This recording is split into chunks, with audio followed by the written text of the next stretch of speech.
ஆச்சி அதிரசமா விடுங்க, கையில தட்டி சூடான எண்ணெயில பொரிச்சா அதிரசம் ரெடி. கரூர் துயர சம்பவத்தை தொடர்ந்து தாவேக தலைவர் விஜயின் வீட்டிற்கு பலத்த போலீஸ் பாதுகாப்பு போடப்பட்டுள்ள நிலையில் பிரச்சார வாகனத்தை பறிமுதல் செய்தால் விஜயின் வீட்டின் முன்பு தொண்டர்கள் கூட வாய்ப்புள்ளதால் மேலும் பாதுகாப்பு அதிகரிக்கப்பட்டுள்ளது. இதுகுறித்த கூடுதல் தகவலை செய்தியாளர் மணிகண்டன் வழங்கிட கேட்கலாம். மணிகண்டன், வணக்கம். உங்களுடைய கள தகவல்களை சொல்லுங்க.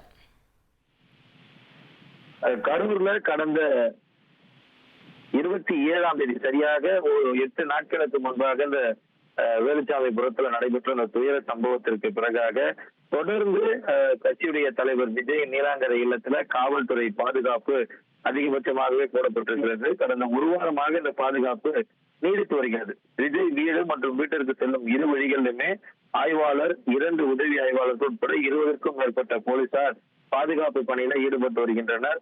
தொண்டர்கள் விஜயின் வீட்டின் முன்பு குழுவதை தடுப்பதற்கு போலீசார் சாலையில தடுப்புகளையும் அமைத்திருக்கின்றனர்.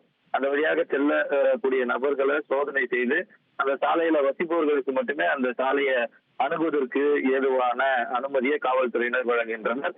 அவ்வழியை பயன்படுத்த மீதம் இருக்கக்கூடிய மற்ற பகுதியை சேர்ந்தவர்களுக்கு அனுமதி இதுவரையிலும் மறுக்கப்பட்டுதான் வருகிறது. இந்த நிலையில நேற்று விஜய் பரப்புரைக்கு பயன்படுத்திய வாகனத்தை ஏன் போலீசார் பறிமுதல் செய்யவில்லை, ஹிட் அண்ட் ரன் கேஸ் ஏன் போடவில்லை என சென்னை உயர்நீதிமன்ற நீதிபதி செந்தில்குமார் விமர்சித்திருந்த நிலையில பரப்புரை வாகனத்தை போலீசார் பறிமுதல் செய்தால் தொண்டர்கள் விஜய் வீட்டு முன்பாக குவிய வாய்ப்பு இருப்பதாக கருதி முன்னெச்சரிக்கை நடவடிக்கைக்காக போலீசார் குவிக்கப்பட்டு பாதுகாப்பு பணியில் ஈடுபட்டு வருவதாக தகவல்கள் தெரிவிக்கிறது. இந்த அளவுல அதிக அளவிலான காவல்துறையினரும் தற்போது நீலாங்கரையில் இருக்கக்கூடிய அவரது இல்லத்துல வாயிலும் அதே போல நுழைவு வாயில்களிலும் தீவிர பாதுகாப்பில் ஈடுபட்டு வருகின்றனர். தகவல்களுக்கு நன்றி மணிகண்டன்.